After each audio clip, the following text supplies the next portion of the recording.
오늘은 복되어라 의에 줄이고 목마른 자여, 복되어라 의에 줄이고 목마른 자여라는 말씀으로 주님의 은혜를 나누겠습니다. 오늘은 팔복의 네 번째 복에 해당하는 말씀입니다. 그래서 의에 줄이고 목마른 자들은 복이 있나니 그들이 배부를 것이며 라는 말씀을 가지고 우리가 주님의 은혜를 생각해 보려고 합니다. 의에 줄이고 목마르다라는 것을 우리가 쉽게 의를 추구하는 삶이다 라고 이야기할 수 있습니다. 그러나 이 의는 우리가 일반적으로 세상에서 말하는 그런 윤리나 도덕적인 의도 아니고 또 무슨 사회 정의 구현을 실현하는 사회 정의적인 차원에서의 의도 아닙니다. 이런 개념들은 지금 예수님이 말하고 있는 이 의의 더 큰 의 속에 들어가 있는 아주 작은 한 부분일 뿐이죠, 여러분. 먼저 그래서 오늘 첫 번째 이 의란 무엇인가 라는 건데요. 히브리어로 이 의라는 말은 짜다크라는 말을 쓰고 있고요. 구약에서 500번 정도 나와요. 엄청 많이 나오는 거죠. 그리고 신약에서는 이게 디카이오스네라는 말을 써서 약 200번 정도 나와요. 그러니까 예수님께서 지금 오늘 말하는 이 의도 디카이오스네라는 말이에요. 그래서 이 성경에 의라는 말이 이 신약에서는 200번 나와요. 그러니까 성경에서 상당히 많이 등장하고 있는 단어고, 그렇다라는 것은 성경의 중심 주제 중에 하나라는 거예요. 그래서 이 의라는 것은요, 관계의 언어라고 우리가 이해하시면 됩니다. 관계 언어라는 게 뭐냐면은, 그러니까 하나님과의 관계 속에서 올바른 관계성을 맺고 있느냐 그렇지 않느냐를 나타내는 단어로서 짜다크라는 말이라든가 디카이오스네라고 하는 하나님의 의를 표현하는 단어로 사용된다라는 거예요.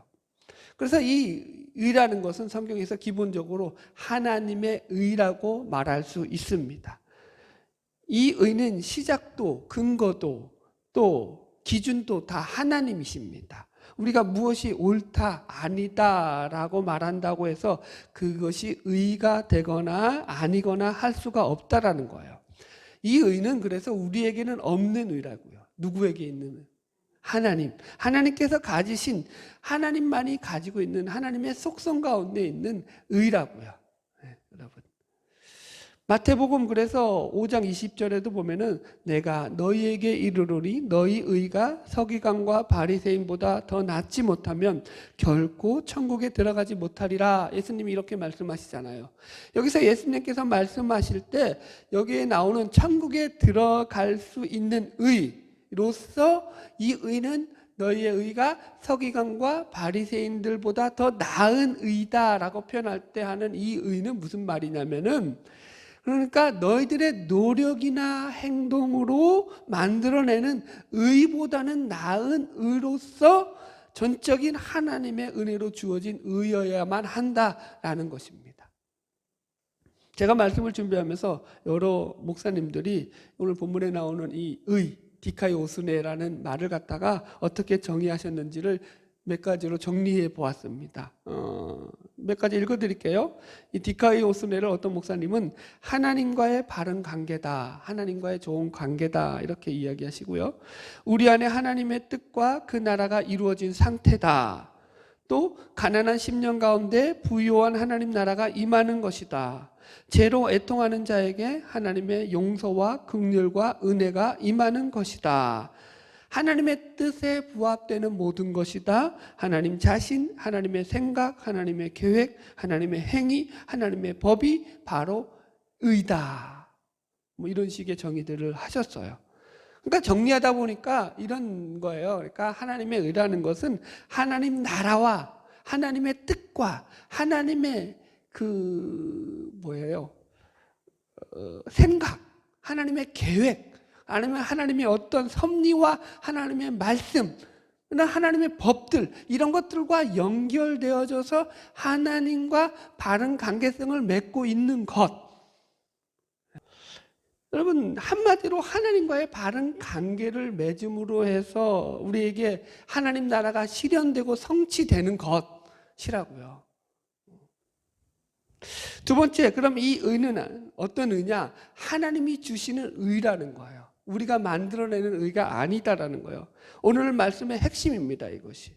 그래서 오늘 말씀에서 예수님께서 말씀하신 이 의, 디카이오스네와 제일 먼저 우리가 구별해야 하는 것이 뭐냐면 하나님의 의와 대조되는 사람의 의입니다. 그래서 인간의 의죠. 자기 의라고도 하고요.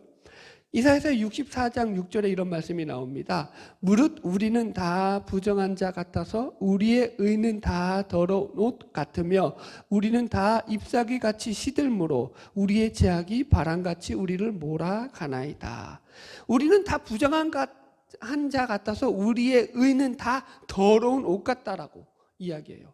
지금 이 말은 이사야 선지자가 이스라엘 민족의 구원을 위해서 중보 기도하는 가운데 그들의 죄악됨을 하나님 앞에서 토로하며 회개하는 기도라고요.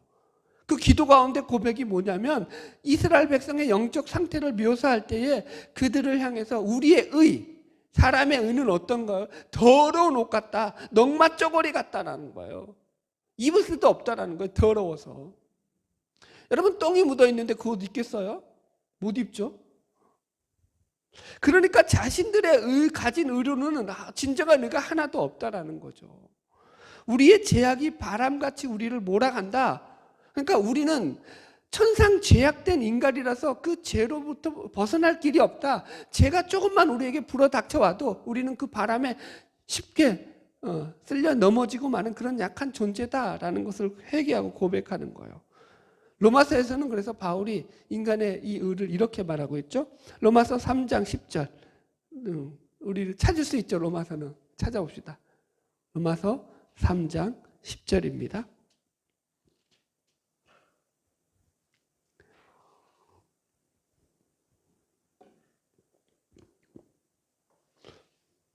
로마서 3장 10절로 12절 242페이지 제가 가진 성경에 나오네요. 같이 한번 읽어보겠습니다. 로마서 3장 10절로 12절까지 시작. 기록된 바 의인은 없나니 하나도 없으며 깨닫는 자도 없고 하나님을 찾는 자도 없고 다 치우쳐 함께 무익하게 되고 선을 행하는 자는 없나니 하나도 없도다. 아멘. 이렇게 나온다고요. 의인은 없나니 하나도 없다고요. 한 명도 없어요. 깨닫는 자도 없고 하나님을 찾는 자도 하나도 없다고요. 다 치우쳐 함께 무익하게 되고 선을 행하는 자가 없는데 얼마큼 없다고요?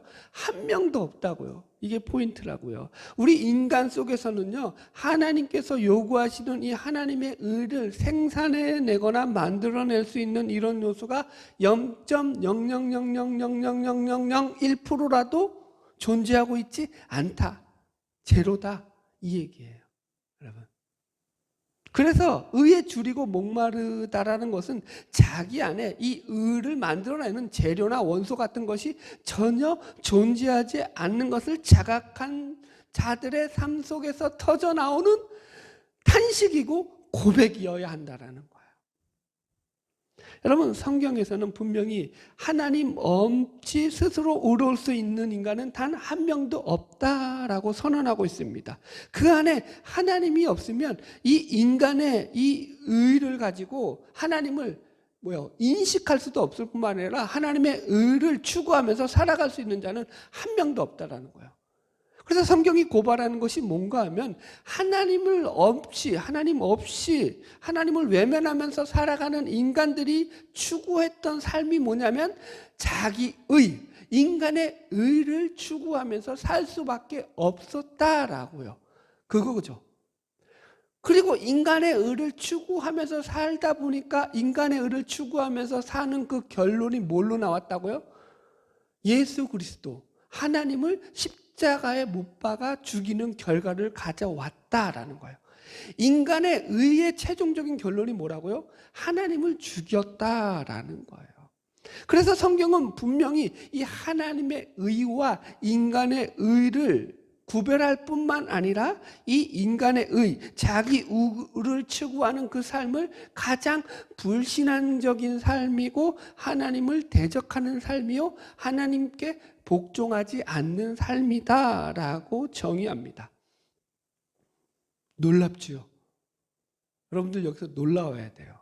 왜 그러냐면 대부분의 모든 인간들은 다 자기 의를 추구하면서 살고 있기 때문이에요. 감각이 없으시는구나. 자, 로마서 10장 하나 더 찾아볼게요. 로마서 10장 2절.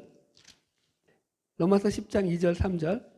로마서 같은 로마서에 있으니까 넘겨보세요. 로마서 10장 2절 3절 제가 읽어드리겠습니다. 내가 증언하노니 그들이 하나님께 열심히 있으나 올바른 지식을 따른 것이 아니니라. 하나님의 의를 모르고 자기 의를 세우려고 힘써 하나님의 의에 복종하지 아니하였느니라. 바울의 이야기입니다. 자기 동족인 이스라엘 사람들이 하나님을 위해서 낸 열심은 바울이 그것이 하나님의 의에 복종하는 열심이 아니라 오히려 뭐라고요? 자기 의를 세우는 거라고요. 여기. 그죠? 그래서 2절 다시 읽을게요. 내가 증언하노니 그들이 하나님께 열심히 있으나 올바른 지식을 따른 것이 아니니라. 하나님의 의를 모르고 뭘 세운다고요? 자기 의를 세우려고 힘써 하나님의 의에 복종하지 않았다. 그러니까 자기 의를 세운 거라고요. 그들의 열심은 하나님의 의를 따라서 복종하지 않는데 어떻게 복종 안 했다고요? 힘써서 하나님을 따르지 않고 복종하지 않았다. 이렇게 분명하게 자기 의라는 것이 힘써서 하나님을 대적하는 반대편에 서 있었다라고 바울이 정의를 내리죠. 그래서 이 바울은 자기 의를 또 율법의 의라는 말로도 부릅니다. 바울은 자기도 예수님을 모를 때 이런 자기의 율법의 의로는 남부럽지 않게 열심을 가졌던 자다 이렇게 얘기해요. 읽어드릴게요. 빌립보서 3장 4절 6절이요. 그러나 나도 육체를 신뢰할 만하니 만일 누구든지 다른 이가 육체를 신뢰할 만한 줄로 생각하면 나도 더욱 그러하니라. 바울은 자신이 예수님을 만나기 전에 육체적으로 볼 때 자기가 누구랑 비교해도 떨어질 것이 없을 만큼 자기는 잘난 사람이라는 거예요. 집안도 여러분 태어나면서부터 그 사람은 유대인에도 불구하고 로마의 그 시민권을 가지고 태어날 만큼 그러니까 뭐라 그러죠? 부잣집에다가 집안도 명문 가문에다가 우리 식으로 하면 서울대에 또 가말리엘 문화잖아요. 서울대 들어가가지고 공부도 잘하고 육체적으로 모자랄 게 없었다고요. 자기 의에 대해서는 자기 스스로 자신이 있었던 자다라고 얘기합니다. 그러면서 그 뒤에 뭐라고 말하냐면 내가 8일 만에 할례를 받고 이스라엘의 족속이요 베냐민 지파요 히브리인 중에 히브리인이요 율법으로는 바리새인이요 열심으로는 교회를 핍박하고 율법의 의로는 흠이 없는 자로다. 그래서 마지막에 자기에 대한 코멘트를 달 때 뭐라고 하냐면 율법의 의로는 흠이 없는 자다 이런 거예요. 그러니까 율법의 의로 흠이 없을 만큼 자기는 누구보다 열심을 다해서 최선을 다해서 살았다라는 거예요. 여러분 세상에 얼마나 열심히 살아요 사람들이. 밤잠을 안 자면서 산다니까요. 최선을 다해서 살았다는 거예요. 그런데 그런 일로서 자기가 한 일이 뭐냐? 교회를 핍박했더라는 거예요. 자기는 그게 하나님을 가장 잘 믿는 행동이었다고 생각했다는 거예요. 예수님을 만나기 전까지는 바울도 뭐가 하나님의 의고 자기 의가 뭔지를 구별해낼 줄 몰랐다는 거예요. 속된 말로 이게 똥인지 된장인지 구별을 못했다는 거예요. 바울도 그랬다고요. 예수님을 만나기 전에요. 세 번째 큰 주제입니다. 율법을 통한 의의 왜곡입니다. 그럼 우리는 왜 이 율법의 의라고 불리우는 그게 나쁜 의가 아니에요. 좋은 의예요. 그 의를 가지고도 왜 인간은 하나님의 교회를 핍박하고 죄를 지을 수밖에 없었느냐라는 질문을 가져야 됩니다. 우리는 여기서 율법을 통해서 하나님의 의가 어떻게 왜곡되었는지를 배울 수 있습니다. 그렇다고 해서 이게 율법이 잘못되었다든가 율법에 문제가 있었다 이렇게 생각하시면 안 됩니다. 이것은 율법에 문제가 있다, 흠이 있다라는 것을 말하려는 것이 아니라 그 좋은 율법을 가지고도 인간은 죄밖에 지을 수 없었더라라는 인간의 죄인된 모습을 고발하는 내용이라고요. 구약 성경은 율법을 행함으로 의로워진다고 가르쳤습니다. 그래서 선지자들은 하나님의 율법의 말씀을 지킴으로 하나님의 백성들은 하나님의 정의를 이루어 간다라고 부단하게 가르치고 말씀을 선포했습니다. 그래서 그것은 인간이 하나님의 의를 완전하게 실현할 수 있다라는 그런 차원이라기보다는 인간이 가진 그 최소한의 그 뭡니까? 하나님의 의를 요구를 따라가는 수준에서 율법이 정한 그 의를 갖다가 인간에게 요구했던 거죠. 그러나 우리가 잘 알다시피 이스라엘 백성들은 이 율법을 가지고도 하나님의 의를 실현시키는 것이 아니라 결국은 도리어 자신들의 자기 의를 포장하는 도구로 전락시키고 말았습니다. 어떻게 해요? 유대인들은 율법에 대해서 기본적으로 가진 생각이 어떤 생각이었느냐 하면은 율법은 하나님께서 자신들을 선민으로 택하신 특별한 징표로 주신 것이다, 이렇게 생각했습니다. 유대인들은 그래서 자신들은 기본적으로 하나님 앞에 특별하게 선택받은 선민이요 의인이라고 생각하고 있었더라고요. 그래서 그들이 자신들은 하나님의 의인이고 선민이다라는 생각을 뒷받침해 주는 그 증거가 뭐였냐면 율법이었다고요. 왜요? 다른 모든 사람 민족들에게는 율법을 안 줬잖아요. 누구에게만 줬죠? 유대인들에게만 하나님이 주셨거든요. 그러니까 하나님이 우리에게만 율법을 주셨다. 이것은 우리가 하나님의 구원받은 백성이요, 하나님의 택한 선민이요, 의로운 백성이라는 가장 확실한 증거다라고 이해를 했다고요. 생각을 했다고요. 여기서부터 완전히 틀린 거예요. 여튼 그래가지고 이 율법을 행함으로 하나님의 의를 실현하는 자리로 나아가지 못하고 어떻게 나아갔죠? 이 율법을 가진 것은 이미 자기들이 의인이고 구원받으리 자들이기 때문에 이런 착각을 가지고, 그래서 그 율법은 하나의 자신들이 복을 받는 수단으로 전락하고 말았습니다. 율법을 왜 지키죠? 복 받는 수단으로. 이것이 나중에 돼서 그러니까 자기 자랑, 자기 의로 전가되어서 나타나게 되더라는 것입니다. 어떻게 해요? 봐라, 나는 이렇게 율법을 잘 지켜서 이만큼 복을 받는 자가 되었다, 이만큼 부자가 되었다, 이렇게 의로운 사람이다, 이런 쪽으로 흘러가 버리고 말았다라는 거예요. 예수님이 이런 이들을 책망하신 대표적인 성경 구절이 마태복음 6장에 나옵니다. 마태복음 6장 1절에 보면 이런 말씀이 나옵니다. 사람에게 보이려고 그들 앞에서 너희 의를 행하지 않도록 주의하라.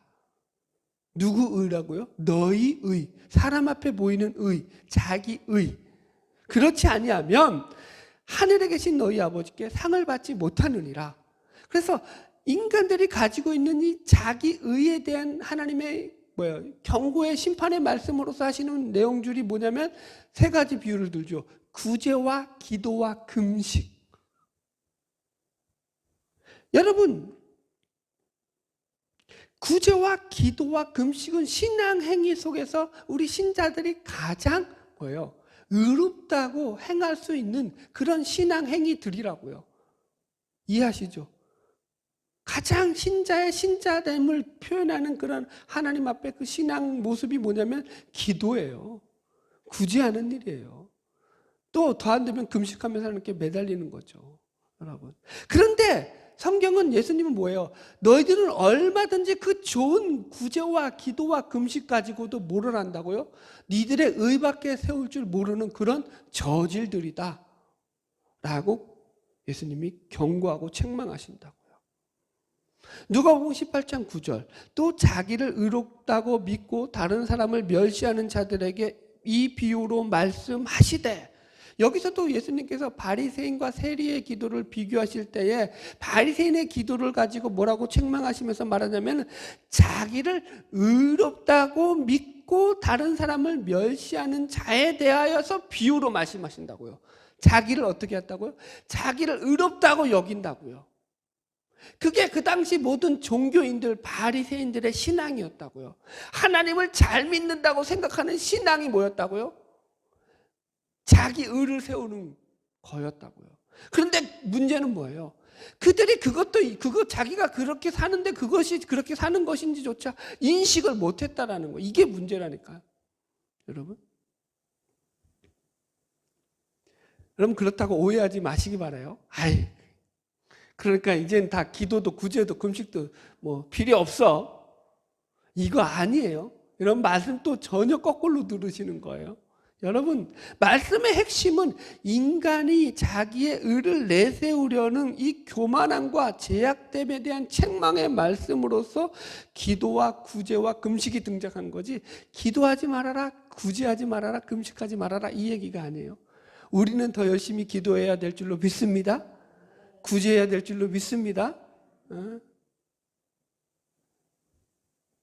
자, 누가복음 16장 찾아보겠습니다. 누가복음 16장 14절.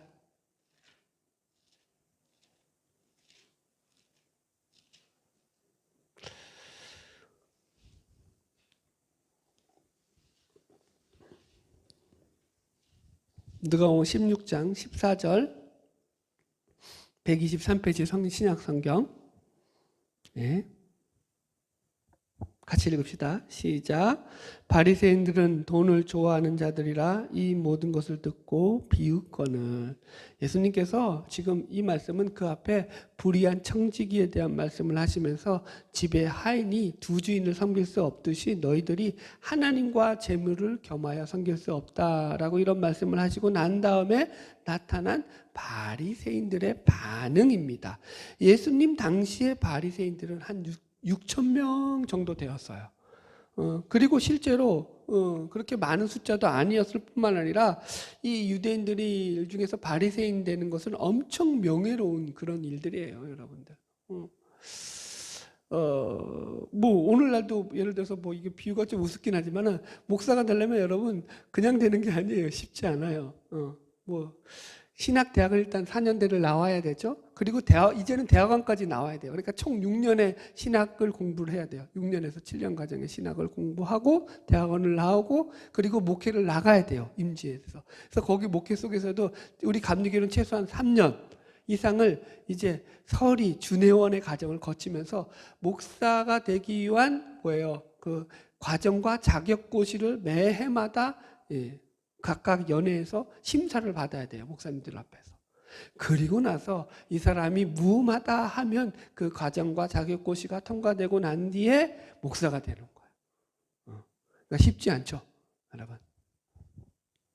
그러니까 그렇게 쉬운 일이 아니었다는 거예요. 지금 비유가 좀 그렇긴 하지만 이 바리새인에 들어가는 그 일이 쉬운 그런 일이 아니에요. 이들은 그래서 사회적인 명예와 지위와 이런 것들을 가지고 있던 자들이었습니다.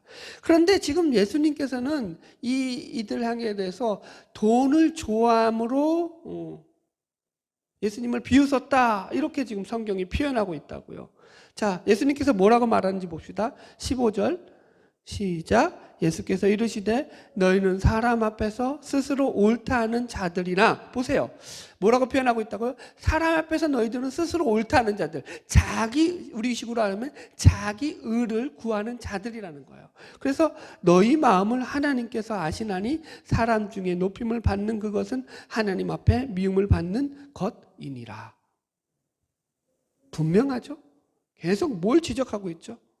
자기 의에 대한 지적을 예수님께서 바울도 마찬가지고 신랄하게 지적하고 있습니다. 너희는 사람 앞에서 스스로 옳다 하는 자들이다. 사람이 볼 때는 야, 저 사람 정말로 괜찮은 사람이야, 저 사람 정말로 올바른 사람이야 라고 할 만큼 연기를 잘한다고요. 사람의 눈으로는 사람 알아낼 수가 없다고, 구별을 못 해낸다고요. 그런데 예수님께서는 너희 마음을 하나님께서 아신다. 사람에게 높임을 받는 그것, 즉 자기 의로 충만한 그것은 하나님 앞에서 미움을 받는 것이니라 이렇게 지적하십니다. 그러면서 그 뒤에 예수님께서 드시는 비유가 뭐냐면 지옥에 간 부자에 대한 비유를 드십니다. 여러분, 그래서 지금 우리가 계속 확인했듯이 예수님께서 그렇게 책망하는 자들이 다 어떤 자들로 나타나냐면은 자기 의를 구하는 자들인데, 이들이 그 당시 다 바리새인들이었고 율법 교사들이었고 부자들이었다로 표현되고 있어요. 또 부자라고 하니까 오해하시면 안 됩니다. 왜 부자가 등장하는가 하면은 1차적으로는 돈을 하나님보다 더 사랑하는 자라는 측면에서 부자가 나오고요. 2차적으로는 그래서 이 부자라는 의미가 자기의, 자기 자랑으로 충만한 자라는 의미에서 부자가 등장한다. 돈이 많다라는 그런 1차원적인 개념이 아니라. 그러니까 자기의로 충만하다라는 것은 이런 거예요. 나는 정말로 괜찮은 사람이야. 내 안에 의를 행할 능력도 있고 실력도 있어. 나는 많은 사람들 앞에서 나를 옳다고 인정받을 수 있어. 예수님은 지금 이런 자들을 가리켜서 자기의로 충만한 자들이고 하나님 나라에 들어가지 못하는 자들이다라고 지금 선포하고 계신 거예요. 저는 말씀을 준비하면서 조금 염려가 되었던 것이 오늘날 우리 신자들의 마음속에도 이런 마음들로 채워져 있지 않느냐라는 것입니다. 지금 우리나라 교인들도 마찬가지예요. 자신들의 이 교회에 나옴으로 인해 가지고 구원받은 것은 당연한 것이고요. 그죠? 구원받은 믿음이라는 것이 마치 유대인들이 율법을 착각했던 것처럼 자신들이 구원받은 그 믿음을 자신들의 자기 확신, 보증 수표가 돼가지고 정말로 하나님이 원하시고 요구하시는 하나님의 이 하나님이 원하시는 믿음을 이루어가려고 생각도 안 하고 있다고요. 결국 예수님 시대나 지금 시대나 똑같다라는 것을 느끼는 것이 그 시절도 나는 율법을 잘 지켜서 이렇게 복받았어가 주 간증이었다고요. 오늘날에는요. 율법을 잘 지켰다가 뭘로 바뀌었죠? 나는 예수님을 잘 믿어서 이렇게 복받았어가 주 간증이라고요. 어디서 저는 여태까지 어느 간증 속에서 나는 하나님 때문에 이렇게 실패했어가 간증으로 등장하는 간증을 한 번도 들어본 적이 없어요. 죄송하지만 진짜 간증은 뭐냐면 예수님 때문에 이렇게 살다가 실패했어가 진짜 간증입니다. 이런 게 없습니다. 왜 없을까요? 사람들이 다 자기가 듣고 싶은 소리만 들으려고 하지 하나님의 말씀을 안 들으려고 한다니까요. 그래서 제 설교는 참 듣기 싫은 설교예요. 죄송하지만 여러분들 편에서는 하나님의 소리를 들려주니까 인간의 본심으로는 안 받아들여지는 설교예요. 성도들이 다 뭐를 부러워합니까? 예수님 믿어서 이렇게 복받았다를 부러워합니다. 신앙이 이쪽으로만 다 몰고 갑니다. 이게 얼마나 두렵고 떨리는 일인지를 감각을 못해요. 예수님 시대의 바리새인과 똑같아요. 진짜는 하나님을 이렇게 믿다가 망했는데도 이렇게 실패했는데도 하나님이 계시니까 나는 이 슬픔도 이 아픔도 이 실패도 이겨낼 수 있더라가 진짜라고요. 진짜는 내가 실패한 것보다 하나님이 훨씬 더 크시기 때문에 내가 망한 것보다 하나님이 주시는 위로가 훨씬 더 크시기 때문에 나는 괜찮아가 진짜라고요.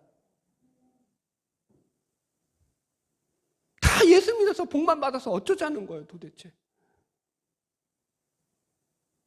예수님이 그렇게 비판하시고 책망하시고 그렇게 경계시키시는 이 자기의가 왜 한국교회에 이렇게 넘치나고 자기의를 못 내세워서 안달이에요 전부 다.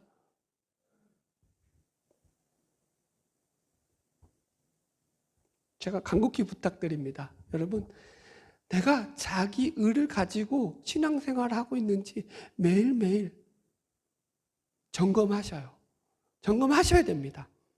여러분 죄인된 인간은 그냥 내버려 두면 누가 시키지 않아도 끊임없이 자기의를 추구하면서 살아갑니다. 세상에서 가장 정의를 내세우는 곳이 법정이잖아요. 그러나 우리가 잘 알고 있듯이 법정에서도 우리 이런 말 흔히 하잖아요. 유전, 무죄, 무전, 유죄. 그게 빈말입니까? 아니잖아요.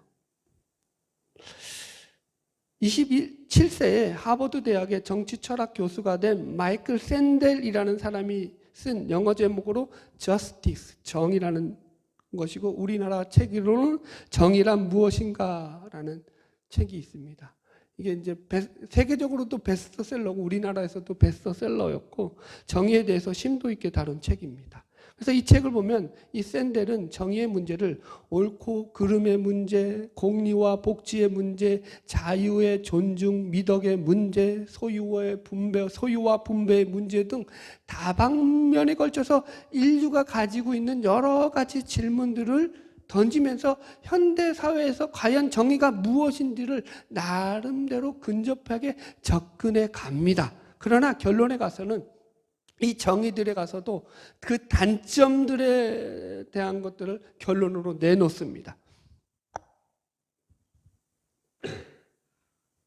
왜냐하면 이것들은 서로 상호 충돌이 생겨났을 때 여기서 또 다른 새로운 정의가 생겨날 수밖에 없게 되기 때문이에요. 왜요? 인간이라는 것은 이기적이며 집단적인 존재들이기 때문에 한편의 정의는 또 다른 한편에서는 정의가 아닐 수 있는 거죠. 이해관계가 충돌한다고요. 여러분, 인간은 하나님이 주신 율법을 가지고도 자기 의를 쫓아간 존재들입니다. 이걸 절대 잊으시면 안 됩니다. 마지막입니다. 네 번째, 그럼 의에 줄이고 목마르다는 것이 어떤 의미를 가지고 있느냐라는 거예요. 우리는 쉽게 이 말을 여태까지 살피면서 자기 의가 아니라 하나님의 의를 열망하는 것이라고 우리가 정의할 수 있습니다.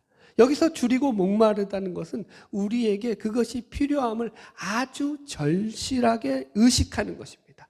필요에 의한 간절한 열망. 얼마만큼? 배가 고파서 줄여 죽을 만큼, 그래서 그 줄임 때문에 고통스러워할 만큼. 성경에 좋은 예가 나오죠. 탕자가 먹을 것이 없어서 돼지들이나 먹는 지엽 열매를 먹으면서 생명을 연명하다가 그 지엽 열매조차 먹을 것이 떨어지고 났을 때, 여러분, 그때서야 그가 누굴 생각했다고요? 아버지 집을 생각했다고요. 누가복음 15장 16절로 18절입니다. 그가 돼지 먹는 지엽 열매로 배를 채우고자 하되 주는 자가 없는지라 이에 스스로 돌이켜 이르되 내 아버지에게는 양식이 풍족한 품꾼이 얼마나 많은가. 나는 여기서 줄여 죽는구나. 내가 일어나 아버지께 가서 이르기를 아버지, 내가 하늘과 아버지께 죄를 지었사오니. 바로 이거라고요. 의에 주르고 목마르다는 것은, 여러분, 그러니까 심령의 가난과도 똑같은 거고 애통과도 똑같은 거예요. 내 안에 아무것도 없음을 발견하고 난 뒤에 하나님의 의를 구하고 찾는 거라고요. 그게 절박한 심정으로. 여러분, 밥 한 끼만 굶어도 우리는 어떻죠? 배가에서 꼬로로 소리가 나면서 밥 달라고 난리죠. 하루만 굶어 보십시오. 지금 그 얘기를 하는 거예요. 급박한 심정으로 하나님의 의를 구하고 찾고 살아가라는 거죠. 여러분, 그래서 이 의에 줄이고 목마르다라는 것은 이 하나님의 하나의 산으로 비교할 때 항상 우리 신앙에서 제일 정상에 있는 부분이에요. 제일 정상, 꼭대기에서 우리는 의에, 항상 산의 꼭대기에서 우리의 신앙은 뭐가 있어야 돼요? 하나님의 의에 대해서 줄이고 목말라 하는 신앙이 있어야 돼요. 하나님의 의에 대해서 간절해하는 신앙이 있어야 돼요. 그래서 한쪽에는 뭐가 있는 거예요? 애통함이란가 심령이 가난함이란가 온유함이 채워져야 되는 거고, 또 한쪽에서는요, 마음의 청결이라든가 화평케 함이라든가 이런 것들이 채워지는 거라고요. 할렐루야. 여러분, 성경에 자신을 비추어 볼 때 누구나 우리는 자기가 죄를 좋아한다는 것과 그것을 원한다는 사실을 알게 됩니다. 그것이 잘못이라는 것을 알고 난 다음에도 여전히 그것을 원하는 것입니다. 하나님을 믿지 않는 자연인과 다른 점은 그들은 그것이 죄라는 것조차 모르는 것이고 우리는 알면서도 그 죄의 법 아래로 팔려가는 것입니다. 그래서 바울은 로마서에서 내가 마음으로는 하나님의 법을 즐거워하되 선을 행하기 원하는 나에게 내 지체 속에서 다른 한 법이 마음의 법과 싸워 내 지체 속에 있는 죄의 법 아래로 나를 사로잡아 오는 것을 내가 보는도다. 오라 나는 곤고한 사람이로다. 이 사망의 몸에서 누가 나를 건져내랴. 이렇게 탄식했다고요. 이게 의에 줄이고 목마른 삶이라고요. 바울이 로마서를 쓸 때는 그의 사역의 말년입니다. 평생을 하나님을 위해서 헌신하고 수고하고 애쓰며 그의 삶을 전부 다 드리고 난 뒤에 고백하는 그의 긴장된 고백이 뭐라고요? 나는 여전히 죄인이라는 거예요. 여러분, 바울이 이렇게 살았으니까 하나님과의 올바른 관계를 유지하고 살 수 있었던 거예요. 바울이 이랬다면 우리야 뭐 더 말할 나위도 없지요. 결론의 말씀입니다. 우리의 신앙이라는 것은 결국 현실이 누리는 삶 속에서 하나님 나라가 이루어지는 것입니다. 더 정확하게 말하면 하나님의 뜻이 실현되는 것입니다. 이것은 내가 노력함으로 실현되는 것이 아니라 하나님께서 부어주신 그 의를 하나님께서 우리를 안에서 완성해 가시는 것을 우리가 목도하고 경험하는 것입니다. 우리 안에서 부어주신 하나님의 이 풍성한 의와 진리와 생명을 가지고 하나님과의 올바른 관계를 맺으시면서 살아가시기를 바랍니다. 바라기는 주님의 나라에 들어갈 때 저와 여러분 모두 주님 앞에서 잘하였도다 착하고 충성된 조가 내가 작은 일에 충성하였으니 나의 잠취에 참여하여라 라고 하는 이 주님의 칭찬의 음성이 다 들려지기를 주님의 이름으로 축원합니다. 기도하겠습니다.